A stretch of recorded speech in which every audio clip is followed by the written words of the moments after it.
With music like that, I feel like we're just missing the cat, the girl doing her homework, a little bit of rain outside. But no, don't worry, we'll be a little bit more upbeat than that. This is the Overtime Show. End of the day here at Blast, where we get to kick it. And you'll see that we have tonight a special guest joining us. Pimp, Launders, both of you guys. Oh, not a special guest? Okay, yeah. And Karrigan. Karrigan, dude, thanks for making it, man. I know it's late, definitely late. You're a hero, but welcome, dude. Yeah, thank you very much for having me. It's been a long day for you guys. Yeah, thanks. Thank you, Pimp, for sticking it out. Launders, you just had a 3-mapper. You were saying it was going to be a quick one. Yeah, we were literally sleeping during your series. Tech pause. We took the 2 analyst couches and just curled up in a ball. Me and Connor just slept. So, not on the same couch. Pretty tight, yeah. What's that? It looked good. It looked good. It was Yeah. it was nice. Yeah. Put it on Instagram, maybe farm some impressions. Oh, I got it. Yeah, you got it. Yeah.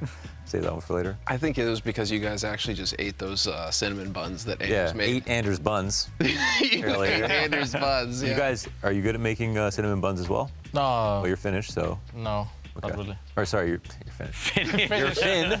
So you are Finnish. I didn't get that reference. You're a Danish. Where's the Finnish. Okay.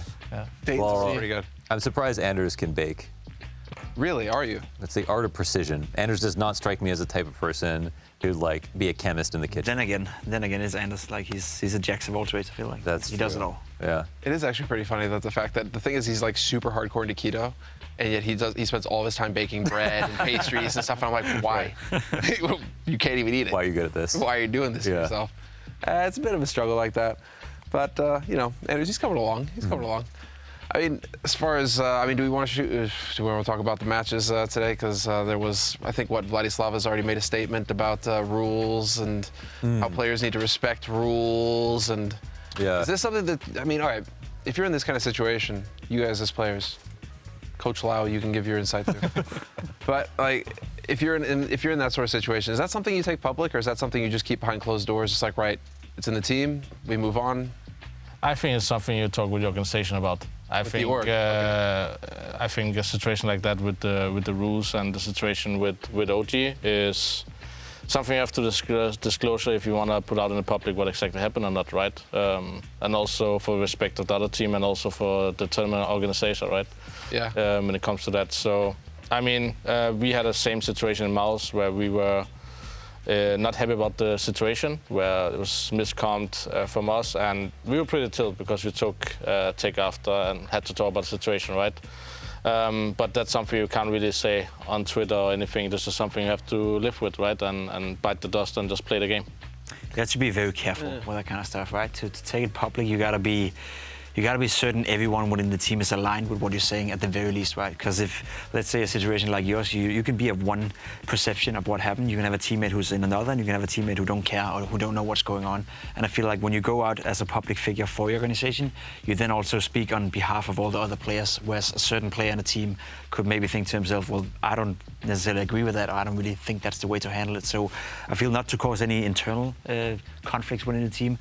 Stay within the organization, stay within the team, and then if you need or if you feel the need to make a public statement, then you can do so. But I don't really like the coming out individually. It's tough. I was kind of surprised because Alexi with dramas is usually very hush hush. When it came to the Alu stuff or anything about his team formally, he never added on to it, never came up publicly, talked about it. He didn't want to make any big scene about it, but it was pretty fired up about this. And I get it. I mean, it's funny, you can write as many rules as you want. There's always going to be some new situation. Yeah. Comes down to fair play versus rules, or how you felt about this, or what it was in the moment. Just the nature of competitive gaming.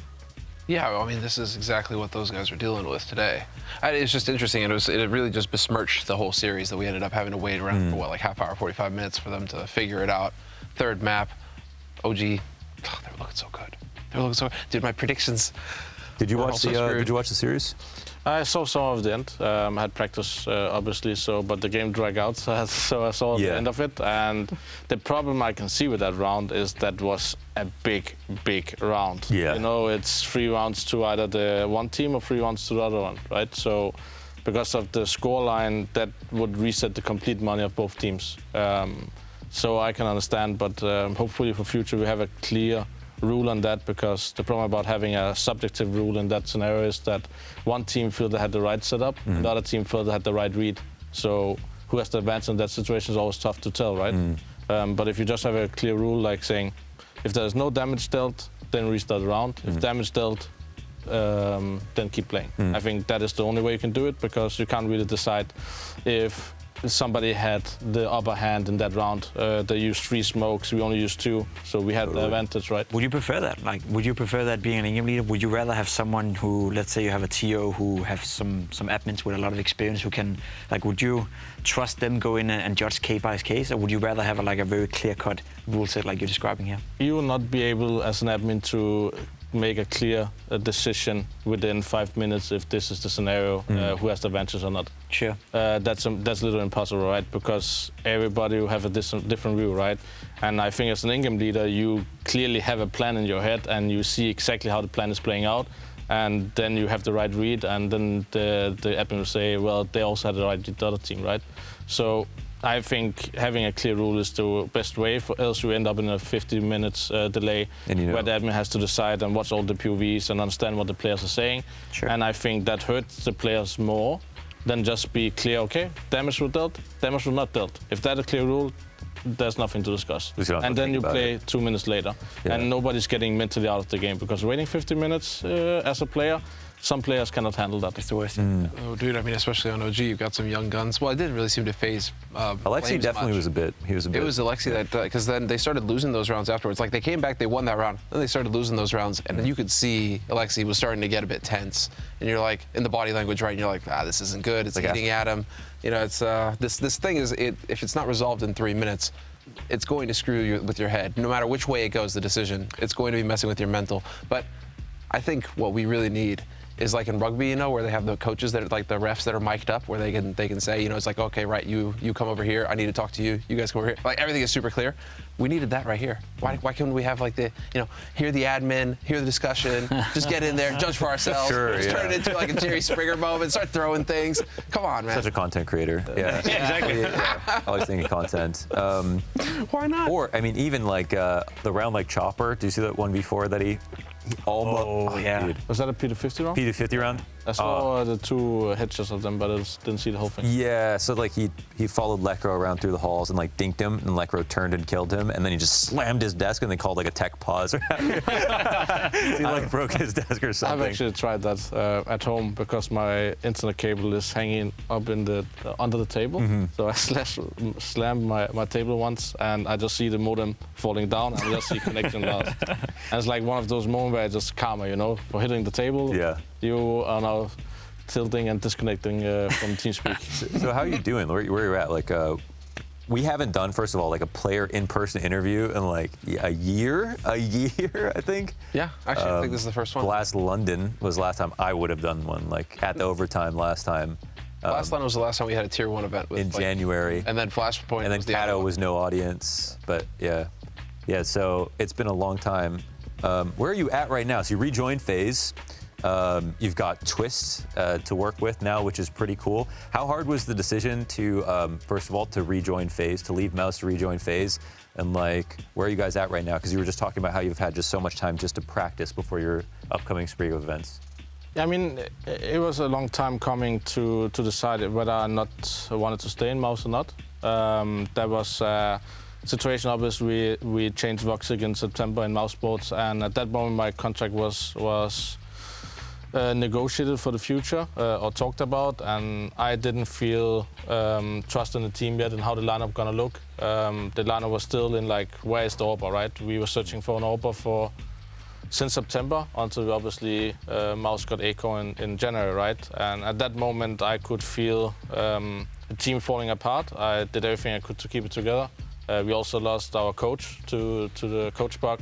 So I felt I was left in a situation where I had to fix everything for the team. Being as a coach and also having an inexperienced team, when it comes to that, somebody who has need to take responsibility to help me out, right?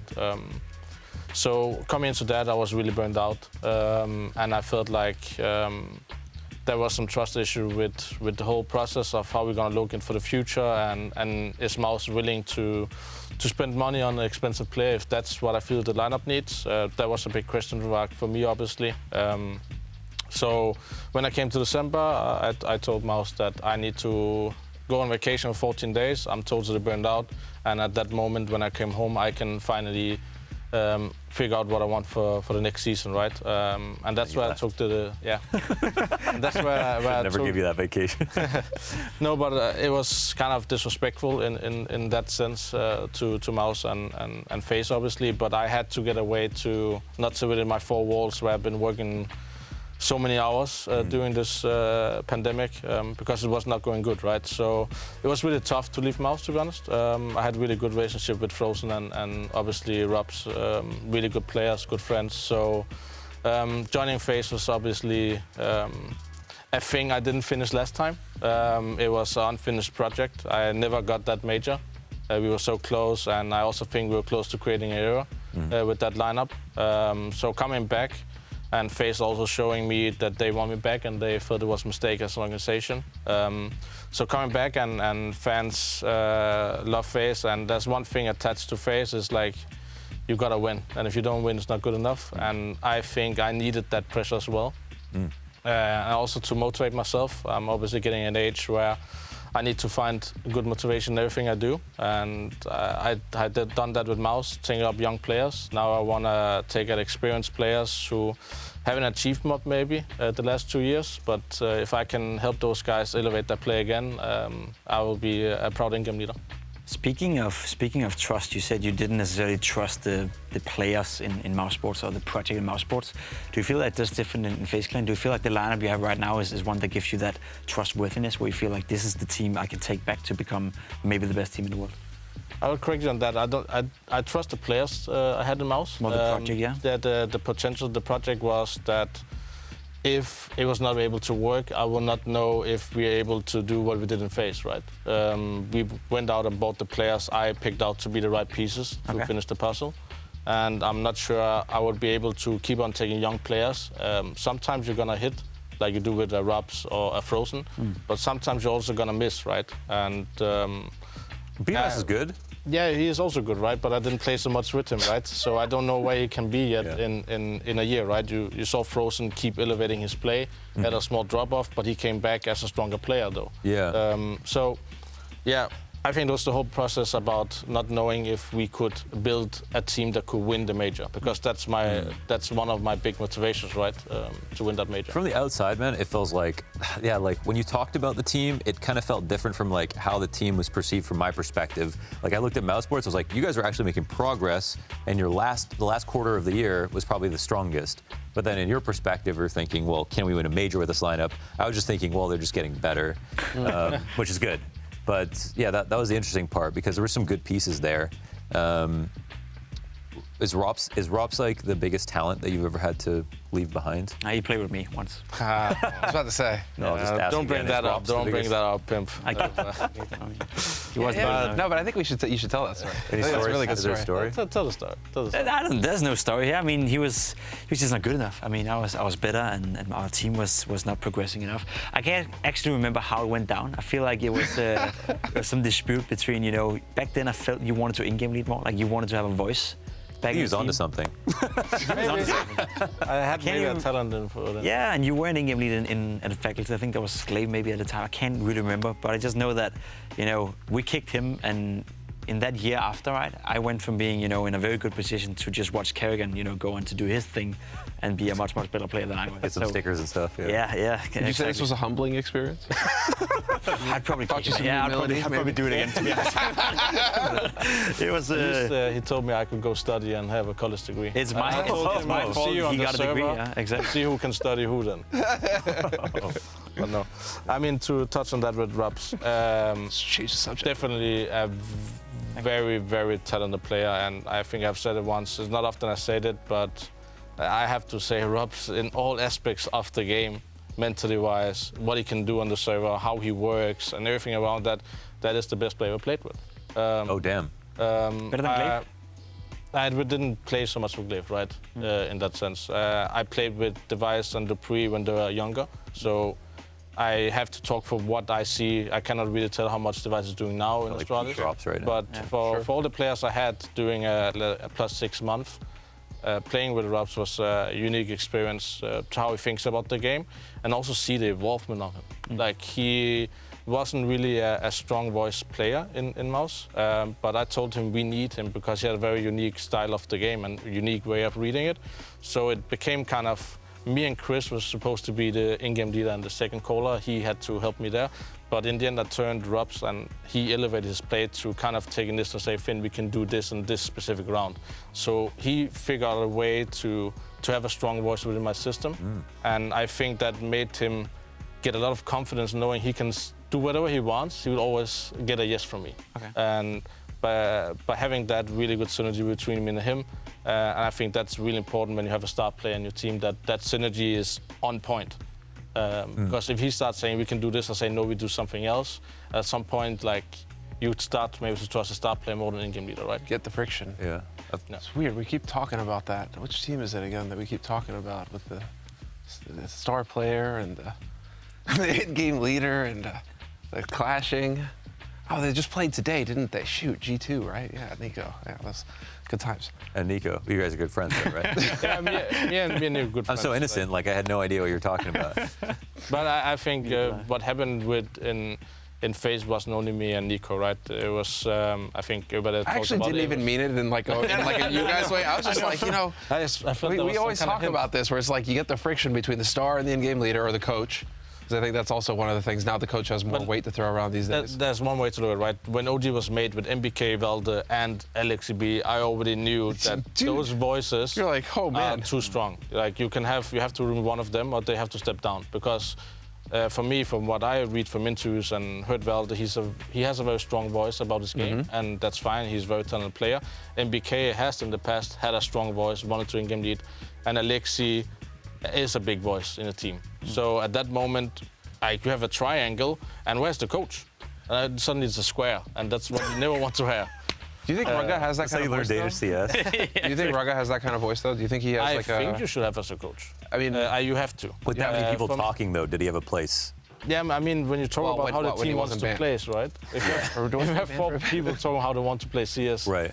There's always have to be, in my opinion, 2 strong voices in the team, and then the coach as this, for me, a triangle. Very different types of coaches out there, right? I feel like if you look at a guy like Rugga or maybe even Robin, who you're going to work with now, like there's some tactical masterminds out there who become coaches because they know a lot about the game and can maybe like help the in-game leader, to cover that aspect. We discussed it in the green room, right? You're the tactical mastermind of your clan, right? You don't really need that outside perspective to create a new strat. You can do that yourself. So maybe you need help with other aspects of the game, right? There's different types of coaches out there, whereas I feel Rugga and Robin maybe are in the same category, whereas you can maybe point out to other coaches who are a lot more like strategical involved in the teams. I guess you have a preference for those kind of coaches as well. Yeah, it depends, right? We never really know what coaches do unless you work with them. That's my main issue, right? I've worked with a few coaches now, and obviously Robin is the one I think that support me in the right direction I need. For that sense that he always put me on the right path. Sometimes as an in-game leader, you start changing the way you play, and he's like... You have a lot of ideas. I remember that from playing with you. I have many ideas, We're going to have one round, and instead of calling one stat, we call like 3 different stats. You'll be like, yeah, this one and this one. We go with this one, in the middle of the round. It was like the Saw, like puppet, like do you want to play a game? Like, you would like have a buy menu with Karrigan as an in-game leader, and you could like pick a strat, There was always a lot of ideas for you. Yeah, I mean that comes down to who I am, right? And also sharing those ideas with the team, and they're like, that sounds so good. Nobody has done that before, and we try it out, right? So yeah, I mean, it all comes down to which coach the team needs. But what I mean is like having 3 players talking a lot how to play the team. There's gonna be some synergy. 30 seconds left. Go with one plan, but there's 3 plans. And at that moment, you're like, where are we going? But that's from my outside perspective. Just to diverge a little bit, can you explain something in the meta to me? So this was. It might be fun to talk about, but it's like something we've been discussing, or at least I've been when I'm casting a lot. So in the end of last year, whatever, there was this trend with IGLs and CT side of being like information scouts, or like, let's say, for example, smoke's outside on nuke, Glaive would get flashed through the smoke and just see how many people are there. If there's no one there, they take over, you don't push lobby. If you see 3 people outside, maybe you take over lobby control. And it felt like a lot of teams had the aggressive IGL that was going out for getting information, and you were also one of those players.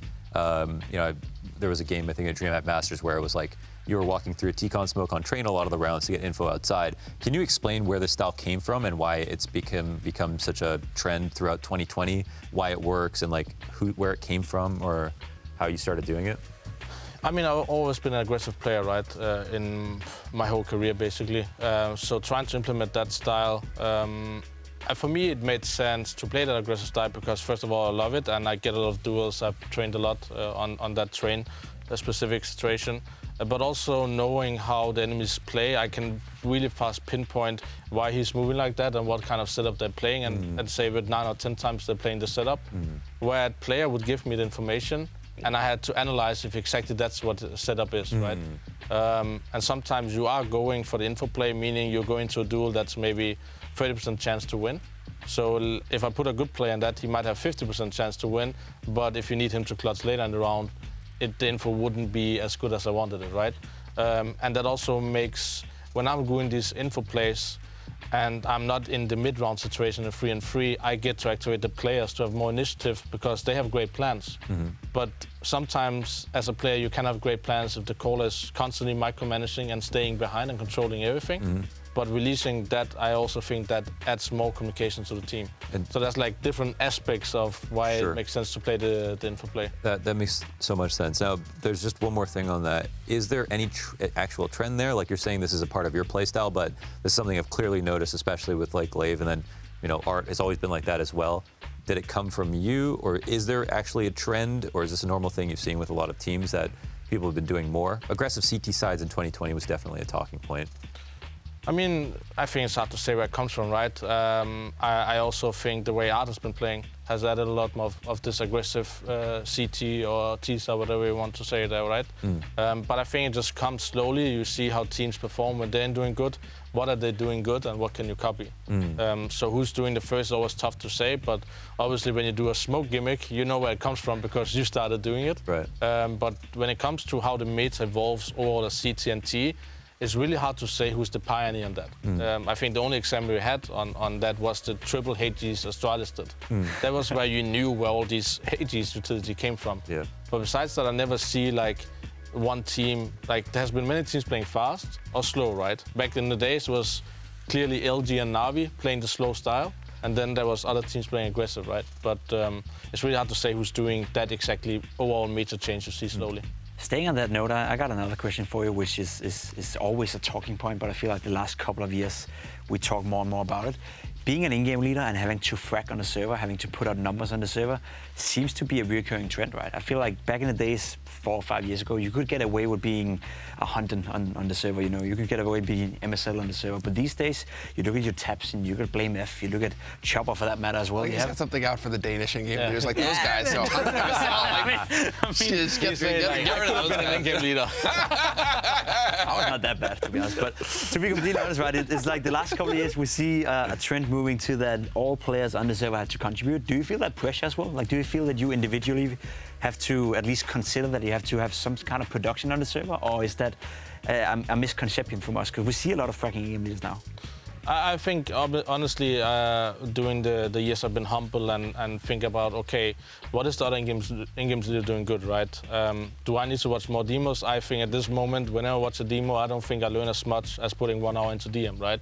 So where the in-games leader have put a lot of thought into how they're going to play individually, I think I put a lot of thought into how I want to structure the team, how we make tactics, how we move as a team, all this kind of stuff. And obviously, I would say if I've done this a little earlier, I think I would be individually better now. But what I realized in Mouse was like, okay, I'm seeing all these young players. How did they get to this level? So I'm trying to look at a guy like Ropz. Okay, he trains like that. Okay, I see Bima, he's training spray transfer. Okay, I also want to learn that. So I go and learn for 2 weeks and train spray transfer for 2 weeks. And suddenly, now when I'm Faze, it's like, you have insane spray transfer. And that I learned from a young player. So for me, I've learned to take everything from each player, because every player in the pro scene has come to the scene with something special, you know?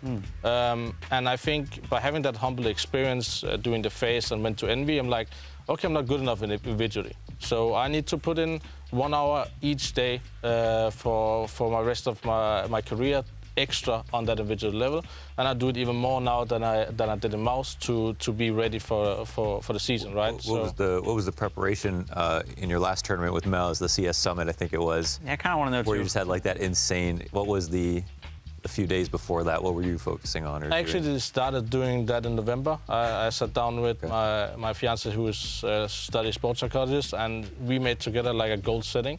What stats I want to have, what I want to be good in 3, 6, and 12 months. Oh. So she tried to get out of me, okay, how do I train to be more patient in the game? Well, then I can try to play retake or play pill and bait, stuff like that. I like it. Because honestly, in FPL I cannot bait, and I'm trying to remind myself, okay, the reason I'm playing FPL is to play slow, not play fast, right? I do that in official games, right? So, okay, I want more crisp aim. Okay, that means 1 hour DM, 30 minutes before practice, 30 minutes after practice. Minimum bots, 1,000 bots a day. Okay, movement. Sometimes I'm not moving good, not shoulder peeking good enough, not clearing angles. I do different workshop maps. So I have tried to specify my training. Each day I set 2 hours off to what I want to work on that week. And I think that all came together in the last tournament in Mouse, where I had the break. I came back and I just could feel the hunger to kind of get back into training my individual level and not only practice. And I think having that goal that I want to reach here when we get to June with my stats, put pressure on myself to like, okay, I need to wake up 1 hour earlier a day to play a little more individually, and I think that makes me more better player. And I think I learned that from the younger players in Mouse. You've got the.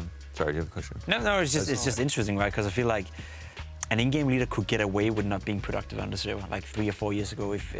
I classify you as being one of the best in-game leaders in the world, and I think that you've shown that time and time again. You haven't been a place where you haven't found success, to be quite honest. But I feel these days, like if you're not being productive on the server, at some point you can be as good as an in-game leader as you've ever been, probably, but you still need to show up with frags on the server, and I think that's a trend that we see more and more in Counter-Strike, that you need 5 players who can frag out. Otherwise, the Blame Fs, the Choppers, and the Tapsons of the world will kill you and beat you. Will kill you and beat you, but what I really like about this, what you just said right there, what stands out to me is the goal orientation. Setting it out 3, 6 months, 12 months, here's the stats, here's how we're gonna do it, you know, and oh, is this working? No? Cool, get rid of it. Now we're trying this. Like, that to me is money. It's mega. That can apply to everything in life, actually. So that's really cool that you're able to actually be a professional, because I feel like that's a key to being a professional. You need to set goals, you gotta set to it, you gotta be disciplined, and you gotta keep moving towards those goals. So this next major, I have you like a top 5 list phase for winning the major. Like, I was gonna ask him, like, what's the special characteristic of each of your new teammates? You know, because every pro brings something special. Sure. No, I'm curious about like Twistzz, like what your thoughts are on Twistzz. But yeah, like, okay, I have you as like a dark horse currently for like winning the major. If by the time you get there, because of like how much you've shown you can do with a roster, and given some time, I'm sure you can be like a favorite or close to it or whatever. What are your thoughts? You know, with this major coming up, is your goal simply because now you've said you need to be motivated to get on the right team, and you're back on Faze. This is a big decision. Is your goal simply like win the major or nothing? Or like, how confident are you right now? Like, where's your head at when it comes to this upcoming major? Do you even think it'll happen? Yeah. I mean, there's 2 parts of that question, right? First of all, I talk with all organization. I work within a lineup. I work with something called 1 to 3 months, where I get to know the players. I get to put them out of the comfort zone. I get to see what they strive and what the issues are. Can I fix those within 3 months, or do I have to move around the pieces in the team? 3 to 6 months is where, okay, we need to get in the comfort zone. I tested everything I could in the lineup.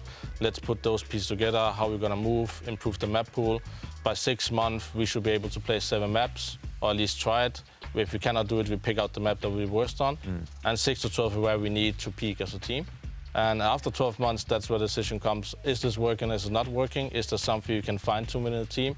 Or is there something we did wrong along the lines, right? So to answer that question, obviously, major is a little early in that. That's the 6-month period. It's hard to tell, but obviously I want to win that major. But I'll also put on my head, you know, as a player, you might not ever win the Champions League in football. Sure, yeah. But you can be one of the greatest players, Of course, yeah. So for me, my goal is something I can never achieve before I'm done. I want to be one of the greatest in-game leaders, took different teams to the top. And that means maybe I'm not doing it in Faze, but maybe I'll do it another time. Who knows when I'm done, right? So when I wake up every morning, I know that the goal is so far away that I cannot reach it. And also, let's say my final goal is to win a major. If I win that major, how do I now wake up in the morning? Exactly. So I have put a goal in front of me that's saying, okay, when I'm done, I'm done. And I've done everything I could every day for like the past 20 years. And that's important for me, knowing that if I win that major, now it's not time to relax. Now it's just to keep building on that legacy. So for me, that has been the most important thing. And I also think you can be one of the greatest players without winning a major. Absolutely. Yeah. And that's for me also important for not feeling that pressure when it comes to that. And for me, that's like a good mindset to have about everything in life. I love that. I want to translate that a little bit, because we often find ourselves talking on the analysis desk and even in your guys' casting that, you know, we give teams time. Like we give a team 3 months, 6 months, 8 months, or whatever, you know. And sometimes we need to give Cloud9 a bit more, but you know, I mean, we're not calling that you shot. need to give them time, right? But like, there's a big, probably many more months. There's a big difference between, you know, teams saying, yeah, we need more time, you know, and then having a guy like you, for example, where you have a certain, you know, time frame in mind. You know, you have a certain goal within 1 to 3 months. We do this. 3 to 6 months. We do this. I feel like this time issue, you know, the problem for me using that phrase on the desk is that if I'm gonna say, you know, for G2, for example, we need to give them more time, I want to be damn sure that they use that time with a certain goal in mind. I don't want to give them 3 months just to mess around and fuck around and do whatever they want to on a server. I need to make sure that they're working towards a goal, right? Which I don't feel is the case for many teams. I feel like the professionalism coming out of you, and maybe you can, I guess you can attach to that. Like in some teams, it's been better than other teams, but there's many teams out there who use the excuse for time, but they don't really have a certain like goal in mind for that time they want to use it for. I think that's because people just don't know what it is to be a professional yet. Probably that's the thing, yeah. We're still like what Finn is talking about like here the most is professional thing I've rare. ever heard. Yeah, exactly. Is rare. Is really rare. That's crazy, isn't it? I don't know, but no, it's not that it's crazy. It makes perfect sense if you think about it, right? We're transitioning in like the last 8 years from playing video games in our bedrooms to stages. We didn't go, like, we were just talking, weren't we talking about this the other day? Yeah, yesterday, yeah. You know, yesterday, right? Where it's like the sport, in the world of sports, it's like they've been formed from this old, and throughout that entire stage, you know, stage to stage to stage, goal to goal to goal, they've learned how to be disciplined, they've learned how to work as a team, they've learned how to take criticism, they've learned that that guy's the coach and he's God and I do whatever he says. You know, all these sorts of things, right? When did a CS pro ever get that? You know, you never got that formation unless you happen to be, I don't know, a device playing badminton or something, right? You know, we don't have that, so we're playing catch-up really hard. But this is why, you know, I would consider you one of the great in-game leaders, is because you have that cutting edge now. You have that leg up on the opposition. Have you ever listened to Jocko Willink at all? What? Have you ever listened to Jocko at all, Jocko Willink? No, I don't. He wakes up at 4 a.m. every day. Yeah, no, I think you would like him a lot. It's not about that. It's not the podcast. But yeah, no, like what you're talking about was all I was hearing was like discipline. Like in my head, you know, I was like, yeah, Finn, I can get on board with this. Like, I think also that's what I mean, right? When I studied, I knew that the only way I can play pro CS and study is self-discipline. Like I cannot do both things on the same time. I have to put my time, okay, 10 hours, I'm playing CS, 2 hours I'm studying, or I'm just gonna say 14 hours a day, no studying, and playing CS, and then when it comes to exams, I'm putting all my investment time into that and make sure I can and make it through that, right? So I think I was really early on to realize that self-discipline is really important, and that's why I can drag some of that into what I'm doing now. And I obviously wish I have done it earlier to connect those dots. Yeah. But better later than never, right? And I just feel like if I can pass out that knowledge to all other players, I'm happy to them to focus on self-discipline. And even though you don't feel like playing DM, sometimes you have to do it. I love it. That's exactly it, right? Because I haven't heard you say motivation once, where everybody's all like, what's your motivation? What's your motivation to get up in the morning and all that? It's like, you get up in the morning whether you like it or not. You know, and you just, or you get after it. You have a goal, you like right? And that's what I mean. But the thing is, we're actually kind of running, oh, damn it, man. Now we're like starting to hit our stride here. I just want to keep going. But I'm being told we gotta wrap it up soon. So, I mean, do we have any quick questions? Yeah, he just reminded me why we kicked you. I remember now. I remember now. How great would end it? Yeah, because we were not satisfied with the fact that you wanted to focus on your studies as well outside of playing Counter-Strike, and we couldn't understand. That was part of the reason, I feel, back then. Because you were still studying back then while you were playing with us, right? No, but you weren't, like, that's the thing I admire about you, right? Because I remember you weren't willing to give up your studies to just go all in on Counter-Strike at the time, probably because you didn't believe in the lineup, and I guess I'm partly fault for that. I don't know, but... I didn't want to listen to you 10 hours a day. I'd rather study 5 hours and 5 hours listening to you. You're not alone. I mean, all right. Yeah. Top 3 things about Twistzz? Definitely top 1 is hair. Okay. Yeah. No, Aim obviously protection, his aim is crisp, right? Yes, There's nothing to discuss. I think the mood he brings to the team is really, really good. And also the third thing, initiative. Like he is put in a role where I trust him to take the initiative, to do the moves and just go for it. Because for me, when he goes for something, he is really, really good player. But when he starts to second guess himself or think about doing a mistake, that's where he is not utilizing his aim, right? He should go around the corner knowing this might be a bad duel, but because he's so good, it's gonna be a 50-50 duel. And that's what you need to get out of a guy like Twistzz. And I felt like what happened Liquid maybe is he lost that confidence. And when you're a guy with one of the best aims in the world and lose confidence, then suddenly that aim is not so much worth anymore, right? So for me, it's really important to give him that confidence, give him the space, just go for it, and just let him lose. And over time, I'll try to help improve as a player. But as far as I feel like we have really good connection as a person, but also as player, and that makes me really excited about the future for him in Faze, because I think he can even elevate higher play than he did in Liquid. Well, take good care of him because we don't have much left here in NA. So. Yeah, he is one of those gems, right? Yeah. And well, you know, you're gonna have plenty of time. You guys are gonna be, you've got the competitions, you've got the qualies coming up, and you got a boot camp or something. You got the boot camp too, right? We got a boot camp. We got many tournaments in a row. So yeah, it's gonna be good for us. Sometimes it's gonna be good. Sometimes it's gonna be bad. We all gonna take it over the months how it goes, right? So we had 1 month to practice. So. And suddenly you go into 2 months with only tournaments, so it's a little not how you want it, but this is how the day is, right? Let's have one quick question if we can. You gotta make it quick, Pimp. You gotta be really quick. Over time. I'm curious. Yeah, exactly. Let's go into OT. Cold Zero. Is he a player that still got it? I feel like he's been around for so long. Does he still have it? What kind of question is that? No, I want to know. You can expect some insane clutches. From what I've seen so far, he's feeling great in the team. He's getting a lot of those passive roles. He likes to play, wait for the enemies to do a mistake.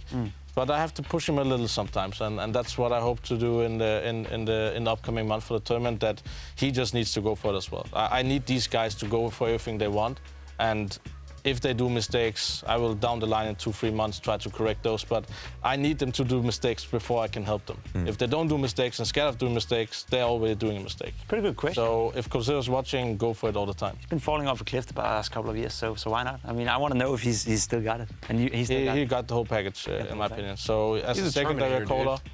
He used to be. No, he's in the shop. You know, the Terminator never stops. I'm all about the Cold Zero hype train. If you can get him back to a good level, then I want to watch some more Faze games. Well, there we go. We're all going to get to watch some more Faze games.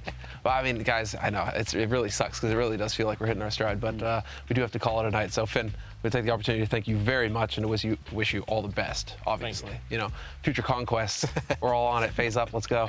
And, you know, well, Pimp, I'm seeing you tomorrow. Guys. Thank you. But, yeah, guys, everybody, if you stuck around for overtime, I'm glad you did. We got to hear from one of the greats. And, well, be sure to tune in tomorrow morning. We're going to be right back here with the Blast premiere. So you don't want to miss it. We'll see you then.